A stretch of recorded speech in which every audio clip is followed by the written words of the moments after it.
Rajkot municipal corporation દ્વારા 7 ઝોનમાં ડિમોલિશનની process જ્યારે થવાની હતી તો એના અગાઉથી જ દરેક ડિપાર્ટમેન્ટનું કોઓર્ડિનેશન થઈ ચૂક્યું હતું. માનનીય પોલીસ કમિશનર શ્રી બ્રજેશ ઝા સરની નિગરાની હેઠળ આ જે ભક્તિનગર પોલીસ સ્ટેશનનો આ વિસ્તાર છે અને ઘણા લાંબા સમય સુધી આજી નદીના જે સરે વાત કરીએ એમ કે પૂરનો તો પ્રશ્ન હતો જ હતો, પણ લો એન્ડ ઓર્ડરનો પ્રશ્ન અને અમારું રિસ્પોન્સ ટાઈમ જે સાંકડી નાની ગલીઓમાંથી કોઈને મદદ પણ જરૂર હોય તો એ પહોંચાડવામાં પ્રશ્ન રહેતો હતો.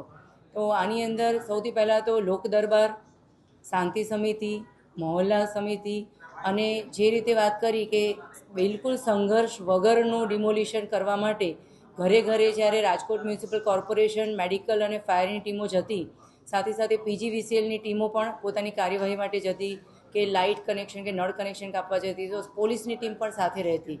આ માટે 2000થી વધારે પોલીસ જવાનો સાથે તૈનાત રહ્યા અને માનનીય DGP સરે અમારી જે પણ રિક્વાયરમેન્ટ હતી, કારણ કે અહીંયા મહિલા, વૃદ્ધો, બાળકો સાથે રહેતા પરિવાર સાથે ડીલ કરવાનું હતું, એટલા માટે કોઈને પણ સંવેદની જે લાગણીશીલતા હોય કે કોમી લાગણી દુભાય નહીં એની સાથે પણ વર્ક કરવાનું હતું. એટલે આની અમારું જે આખું કમ્પોનેન્ટ હતું એમાં 50% કમ્પોનેન્ટ અમે મહિલા પોલીસનો યુઝ કર્યો.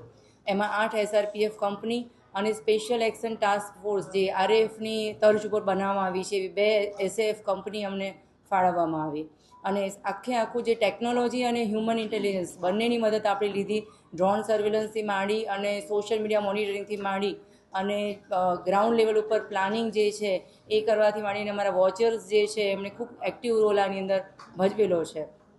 જે પણ વાત કરીએ કે આ જે ખોલીઓની વાત કરીએ કે ઓડિયોની વાત કરીએ તો આની અંદર અનેક ગુનેગારો છેલ્લા 10-15 વર્ષ અમારા પોલીસના ચોપડે નોંધાયેલા ગુનેગારોની વાત કરીએ તો હિસ્ટ્રી સીટર્સ, અસામાજિક તત્વો, ટપોરીઓના ઘણા બધા અડ્ડાઓ અહીંયા પનપી રહ્યા હતા.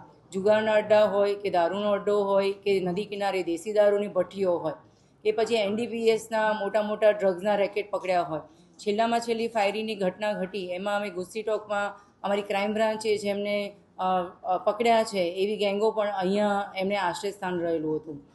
એ સિવાય પણ આપણે વાત કરીએ તો શરીર સંબંધી ગુનાઓ અને મિલકત સંબંધી ગુનાઓમાં પણ મોર દેન 200 જે હિસ્ટ્રી સીટર્સ જે છે એ એનું અહીંયા આશ્રય સ્થાન હતું. આ જે ડિમોલિશન થયું છે એના માટે ચોક્કસ એવું કહી શકાય કે આ લોકો નાની નાની ઓડીઓ બનાવી અને એને ભાડે ચડાવી અને એની જે ઇન્કમ છે, જે આર્થિક લાભ મેળવી અને એને અસામાજિક પ્રવૃત્તિઓ ચલાવવામાં જે કરતા હતા એ જે નેક્સસ છે એ આખું તૂટ્યું છે. અને વ્યાજખોરી જે છે કે એ જે પૈસો જે છે એ જે પણ જરૂરિયાતમંદ હોય એને ઊંચા વ્યાજે આપવાનું અને એને આખા વ્યાજના ચક્રમાં ફસાવી અને એનું શોષણ કરવાનું જે ચક્ર છે એ પણ આમાં તૂટશે. આખી સમગ્ર પ્રક્રિયા જે છે એની અંદર અમારી સ્પેશિયલ જે ટીમો હતી, એ ક્વિક રિસ્પોન્સ ટીમ હોય કે પછી અમારું સ્પેશિયલ ઓપરેશન ગ્રુપ હોય કે અમારી ક્રાઇમની ટીમો હોય, એમણે ખભા મળાવીને કામ કર્યું છે. અને સૌથી બેસ્ટ પાર્ટ આનો અહીંયા એ રહ્યો છે કે 14 જેટલા ધાર્મિક સંસ્થાનો પણ હતા અને અત્યારે આપણે જાણીએ છીએ પવિત્ર રમઝાન મહિનો પણ ચાલી રહ્યો છે, એટલે આખા અહીંયા મિશ્ર વસ્તી છે. આખું વસ્તીનું જે સેન્સસ જે છે એ ધાર્મિક રીતે, પ્રાદેશિક રીતે અને અહીંયા પરપ્રાંતીય પણ ઘણા બધા રહી રહ્યા છે. એટલે બધા જ પ્રકારની મિશ્ર વસ્તીની સાથે કોઈને પણ તકલીફ ના પડે એ રીતે વર્ક કરવામાં આવ્યું. અને જ્યાં ધાર્મિક સંસ્થાન હતા એમાં પણ લાગણી દુભાઈની રીતે જે તે શાસ્ત્રોક્ત વિધિથી એનું ઉત્થાપન કરી અને પુનઃસ્થાપન થાય એવી રીતે સુવ્યવસ્થાનું આયોજન થયું. આ સારું માનનીય પોલીસ કમિશનરશ્રીની નેજા હેઠળ ફ્રિકવન્ટલી ફ્લેગ માર્ચનું આયોજન, રૂબરૂ જે પણ પબ્લિક લીડર છે એની સાથે સંવાદ સાધવાનું, જે મહિલા, બાળકો અને વૃદ્ધો છે એમને તકલીફ ના પડે. અત્યારે ડેબ્રિજ હટાવવાની કામગીરી ચાલે છે તો ભંગાર વીણવાવાળા કે નાની મોટી રોજગારીની લાલચ છે કે કુતૂહલતાવશ કોઈ આવતું હોય તો એ પણ દબાઈ ના જાય અને એક પણ હર્ડલ્સ ના થાય. ઇલેક્ટ્રિસિટીથી માંડીને કોઈ શોર્ટ સર્કિટથી માંડીને કોઈ પણ દુર્ઘટના ના ઘટે એના માટે મેડિકલ, ફાયર અને કોર્પોરેશનની ટીમની સાથે મળી અને પોલીસ ડિપાર્ટમેન્ટે આ સમગ્ર ઓપરેશન જે છે એ હાથ ધરેલું હતું. મેડમ સર, મારે આપને બે નહીં પૂછવું છે કે મારો ચોરસ મીટર જમીન આમાં દબાણ મુક્ત થઈ છે. આ રોડની અંદર જે 33,750 હતી એની અંદરના દબાણો 497 દબાણો એની અંદર હતા અને નદી કાંઠામાં 992 દબાણો હતા. આમ કુલ દબાણો 1489 જે અમારા મેજર થયા. આ તમામને અમે હટાવીને જે જમીન ક્લિયર કરી છે એની હાલની એપ્રોક્સિમેટ સાવ અંદાજ લગાવીને માર્કેટ વેલ્યુ કાઢીએ તો પણ 350 કરોડથી વધારે કિંમતની આ જમીન થાય છે. આમ આ 24 કલાક ચાલેલું અમારું ઓપરેશન, એની અંદર અમારે 1512 મહાનગરપાલિકાનો મેન પાવર એની અંદર લાગ્યો. એમાં ઓફિસર્સથી લઈ અને મજૂર સુધીના લોકોની થઈ જાય છે કમ્પેરિઝન. અમારી મશીનરી 261 લાગી, જેમાં જેસીબીથી લઈને ટ્રેક્ટર સુધી આવી જાય છે. હું ફક્ત મેન આવર્સ ગણું, માનવ કલાકો આખા ઓપરેશનના, તો 33,264 માનવ કલાકો આની અંદર વપરાય આખા ઓપરેશનમાં. આની અંદર કેમ દબાણ મુક્ત જે થયું છે એ ઇમ્પોર્ટન્ટ છે. તો જે વિસ્તાર અમે દબાણ મુક્ત કર્યો છે, જે સેક્ટર 1, 2 અને 3, જે પહેલાં અમારા 3 સેક્ટર આવે છે, જો આપ જસ્ટ ગૂગલના મેપથી પણ રાજકોટનો એ મેપ એ જોશો તો ખોખરદડી નદી અને આજીની નદી ત્યાં આવીને ભળે છે. એટલે જ્યારે પણ વરસાદ આવે એટલે આજીનું પાણી સીધું એ દિશા તરફ આવે અને આજીનો પટ છે આખો. છેલ્લા ઘણા વર્ષોથી આપ જુઓ છો કે દર વર્ષે ત્યાં પૂર આવે અને રેસ્ક્યુ કરવાની સ્થિતિ થાય છે. હું ફક્ત 2024નો આપને આંકડું આપું તો 2024માં 1378થી વધારે લોકોને સ્થળાંતર કરવા પડ્યા હતા ત્યાંથી, 1378 લોકો, અને 370 લોકો તો રેસ્ક્યુ કરવા પડ્યા હતા ત્યાંથી. અને હું આની ગ્રેવિટી એ જણાવું કે જે એમને 370 લોકોને રેસ્ક્યુ કરવા ગયા, એ ઓફિસર્સને પણ એનડીઆરએફની ટીમે ત્યાંથી 24માં રેસ્ક્યુ કરવા પડ્યા હતા. ઓફિસરો પણ તે છોડવા જે એમને રેસ્ક્યુ કરવા ગયા, ટીમ ફસાઈ ગઈ હતી ત્યાં. એટલે આ પાણીથી ભરાતો લોકોના જીવને જોખમ સમૂહ જે હતું એ વિસ્તાર અમારો ત્યાંથી દૂર થયો છે. જ્યાં સુધી રોડની વાત છે તો એમ્બ્યુલન્સ, ફાયર કે પોલીસના વ્હીકલ પણ ના જઈ શકે એટલું નાનું, સાંકડું અને ગીચ જે હતું સ્ટ્રક્ચર, એની વચ્ચેના આ વિસ્તારમાંથી આ હવે 15 મીટરનો વાઇડ ટીપી રોડ પણ જે ખુલ્લો થયો છે. અને એનું પણ અત્યારે જે મલબો હટાવવાનું કામ ચાલે છે, જેવું પતશે એટલે પાછળ રોડનું કામ મહાનગરપાલિકા દ્વારા શરૂ થનાર છે આની પાછળ. એટલે હવે જંગલેશ્વરમાં 2 વસ્તુઓ અમે આ દબાણથી અમને એવું લાગે છે કે 2 વસ્તુઓ એવી થઈ છે. એક, નદીના જે દર વખતે પૂરથી આપણને ડર રહેતો હતો, લોકોના જાનમાલનો ડર રહેતો હતો, એનાથી હવે આપણે પૂરની બાબતમાં મુક્ત થયા છે. અને બીજું કે આ રોડ બનવાથી એમ્બ્યુલન્સીસ, ફાયર અને પોલીસના વ્હીકલ માટે પણ આ વિસ્તાર આખો ખુલ્લો થયો છે. આ થતાં કોઈ નાની મોટી આરોગ્યની ઇમરજન્સી, ફાયર ઇમરજન્સી અને કોઈ લો એન્ડ ઓર્ડરના ઇસ્યુ સમયે પણ એવું નહીં બને કે જંગલેશ્વરની અંદર નથી જઈ શકાતું, હવે જઈ શકાશે. એટલે એ પણ થાય છે. મિત્રો, જ્યાં સુધી લોકોને આવાસ આપવાની ને એ બધી વાત છે, તો રાજકોટ મહાનગરપાલિકા આજ સુધીમાં 36,541 આવાસ 101 પ્રોજેક્ટ હેઠળ આપી ચૂકી છે. અને આ વિસ્તાર જે છે એની અંદર 873 આવાસો આજ સુધી અપાઈ ચૂક્યા છે. 873 મિત્રો એ અપાઈ ચૂક્યા છે કોઈને કોઈ ફેઝમાં. અમે ડિમોલિશન કર્યું ને તો 2-4 વસ્તુઓ જે ધ્યાન આકર્ષક આપને કહીએ કે જે આપણે બધા, મેં આપને પહેલાં પણ કીધું કે we wanted to talk informally as well. કેમ કે એક મહત્વનો મુદ્દો, કાચા મકાનો તો અમને નહિવત જેવા મળ્યા છે, જે કાચા માટીના નહિવત અમુકને ગણીએ ફક્ત ઉપર સ્લેબ ના હોય ને એવા આશરે 500 જેવા મકાનો છે, પણ પાકા તો ફક્ત પતરા હોય ઉપર, એવા 500 જ છે. આ જે 1500ની આપણે વાત કરીએ છીએ, 1400 ઉપર 1500.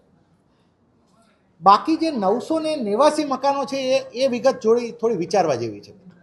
આ 500ની બાબતમાં પણ હું આપને કહું, આ 500માંથી અમને 250 એવા મકાનો મળ્યા કે જે એકદમ આઈડેન્ટિકલ લાઈનથી છે. આપ સમજો, 250 મકાનો અલગ અલગ એવા લાઈનમાં છે. એટલે હું 250 આઈડેન્ટિકલ નથી કહેતો, પણ આમ તમને 10-10, 15-15, 100-100, 50-50 એવી ઓરડી સેમ લાગે. સેમ વિન્ડો હોય, સેમ દરવાજા હોય, સેમ અંદરનો કલર હોય. તમે કહો મિત્રો કે શું 100-200 લોકો ભેગા થઈને આઈડેન્ટિકલ 100 ઓરડીઓ બનાવશે કે આ કોઈ બનાવીને ભાડે આપ્યું? આ પણ એટલે 500 પહેલાંની જે વાત કરી એમાંથી 250 તો આઈડેન્ટિકલ ઓરડીઓ. કોઈ આવ્યા અને એકલા એને દબાણમાં મકાન બનાવ્યું એવું નહીં. નિવાસી જે છે એની અંદર 50થી 100 વાર જમીનમાં ફેલાયેલા હોય એવા 800થી વધારે મકાનો જોવા મળે. 800 જેવા 100 વાર સુધીના મકાન છે. અને 100 વારથી વધારે જગ્યા ધરાવતા હોય એવા 150 મકાનો અમને જોવા મળ્યા છે કે જે ખરેખર પ્રિટી સાઇઝેબલ હાઉસીસ, એવા અમને 150થી વધારે મકાનો અમને આની અંદર જોવા મળ્યા છે. અને 200 હું આવાસો તમને એવા કહું કે એકદમ આધુનિક સુવિધા સાથેના અમને 200થી વધારે મકાનો અમને આની અંદર જોવા મળ્યા છે. હું ફરીથી આંકડો કહું છું, 500 મકાન એવા મળ્યા કે જેને ઉપર સ્લેબ નથી. મકાનો તો પાકા જ છે, કાચા તો નહીવત છે. આ 500માંથી પણ 250 એવા છે કે જે આઈડેન્ટિકલ મકાનો. અને એ જ રીતે 989ની અંદર બાયફર્કેશન કરીએ બાકીના વધતા એમાં, તો 200 જેવા મકાનો તો અતિ આધુનિક ફેસિલિટી, જેની અંદર એસીથી લઈને બધી ફેસિલિટીઝ આવી જતી હોય એવા અમને મકાનો જોવા મળ્યા છે. કાલનો અમારો દિવસ વિચારો કે પહેલા દિવસે અમે 1119 દબાણો તોડી શક્યા, બીજા દિવસે અમને ખૂબ અઘરું પડ્યું, કેમ કે બધા 2-2, 3-3 માળના મકાનો એ તોડવા માટે અમારા જેસીબી પણ ખૂબ મહેનત લાગી. એટલે એવું નથી, હું આનાથી જે આંકડાથી આપણે ક્લિયર કરું છું કે એવું નથી કે સાવ કોઈ કાચા અને સાવ ઝૂંપડીઓ વાળી સ્થિતિ હતી. આ ઉપરાંત અમે જો થોડુંક કિંમતને અંદાજિત આપણે આંકીએ ને તો 5 લાખ રૂપિયાથી જેની આવક, કિંમત વધતી હોય ને મકાન બનાવવાની કિંમત 5 લાખથી વધારે, એવી કિંમતના અમને 750થી વધારે મકાનો મળે છે, જેની આમ અંદાજિત કિંમત, આપણે બધે વેલ્યુએશન, ડિટેલ વેલ્યુએશન દરેક વસ્તુનું ના થઈ શકે at the time of demolition, પણ તમને નરી આંખે જેની કિંમત દેખાય છે કે આ બનાવતા 5 લાખથી વધારે આપણે ખર્ચો થઈ ગયો હોય એવા 750 મકાનો આની અંદર અમને જોવા મળ્યા. એનાથી મિત્રો, હવે આ સમયે હું આપને કમ્પેરિઝન આપું કે જે મહાનગરપાલિકા આવાસ બનાવ્યા છે એ અમે 2 લાખ રૂપિયામાં આપીએ છીએ. અને આજે પણ મહાનગરપાલિકા, કેમ કે પીએમએવાય જેવી એક એમ્પાવરિંગ સ્કીમ અમારી પાસે છે, પ્રધાનમંત્રી આવાસ યોજના જેવી સ્કીમ કે જે એકદમ બ્લેન્કેટ કવરેજ આપે છે કે બનાવો આવાસ, અને જે અમારી પાસે સરકાર ઈચ્છે છે કે અમે બનાવીએ. આ સ્કીમમાં અમે 2 લાખમાં આવાસ, હમણાં આપને નવી અમારી જે અમારું રિપેરિંગ થાય છે 2 લાખમાં આપવાનું વિચારી રહ્યા છે. 2 લાખમાં તમને સરકારી આવાસ મળે, કાયદેસર મળે, એની નીચે આંગણવાડી મળે, એમાં પાણીની સુવિધા મળે, એમાં ડ્રેનેજ મળે, અને સુવ્યવસ્થિત આયોજિત હોય મકાનો. એની સામે 5 લાખની કિંમત થઈ શકે એવા અમને 750 મકાનો એવા પણ મળ્યા છે કે જે સરકારની દબાણવાળી જગ્યામાં અને આ રીતે હોય છે. એટલે એક છે. અને 250 જેવા મકાનોની કિંમત હું કાઢું તો 15થી 20 લાખ રૂપિયાની એવરેજ ખર્ચ થઈ શકે એવા અમને 250 જેવા આવાસો આની અંદર જોવા મળ્યા છે. હું આ તકે આખી ટીમને હું એ રીતે કહીશ કે કોઓર્ડિનેટેડ એફર્ટ થયો છે, જે તમામ વિભાગ, પોલીસ વિભાગ, પીજીવીસીએલ, અને હું આપનું પણ, હું આજે મીડિયાના મિત્રોનો એ બાબતથી પણ, આજે જ્યારે આ પૂર્ણ થાય છે કામગીરી, ત્યારે હું આપ તમામ મીડિયાના મિત્રોએ જે રિસ્પોન્સિબલી અને જે સારી રીતે આને કવર કર્યો છે, આપણે બધાએ એક કામના ભાગ બની અને આ કામ થયું છે. હું આપનો પણ આભાર વ્યક્ત કરું છું. અને આપને જણાવું કે અમારો પણ આ 2 દિવસનો એટલે ફક્ત 24 કલાકનો એફર્ટ નથી. આ ખૂબ ડિટેલ સાથે અમે છેલ્લા, આપને ફરીથી એક વસ્તુ એ પણ જણાવીએ કે જે મકાનો ખાલી થયા, આપને એક એ વસ્તુ દેખાય કે અમે જ્યારે ડિમોલિશન કર્યું પહેલાં મકાનો તમામ ખાલી થયા. આ પણ રેર છે, જનરલી આ સીન આપણે નથી જોવા મળતું. એનું બેકગ્રાઉન્ડ પણ આપીએ કે અમે આ તમામ નાગરિકોને, અમારા ટીમ છેલ્લા કેટલા દિવસથી ઘરે જઈને સમજૂત કરી, એમને અમે અમારા સાધનો, મજૂરો અને બધી વ્યવસ્થાઓ પૂર્તતા કરી અને અમે આ રીતે એમને ખાલી કરવામાં પણ મદદ કરી છે. અને રાજકોટ મહાનગરપાલિકા માણસો માટે, નાગરિકો માટે આવાસનું કામ કરવામાં પણ એટલી જ એક્ટિવ છે. અને હું આપને એ પણ જણાવું કે અમારો આવતા 5 વર્ષનો ટાર્ગેટ 30,000 નવા આવાસ બનાવવાનો છે. રાજકોટ મહાનગરપાલિકા આવતા 5 વર્ષમાં મધ્યમ અને બિલો દેટ સામાન્ય માણસો માટે 30,000 નવા આવાસ પણ બનાવવા જઈ રહી છે આવતા 5 વર્ષ.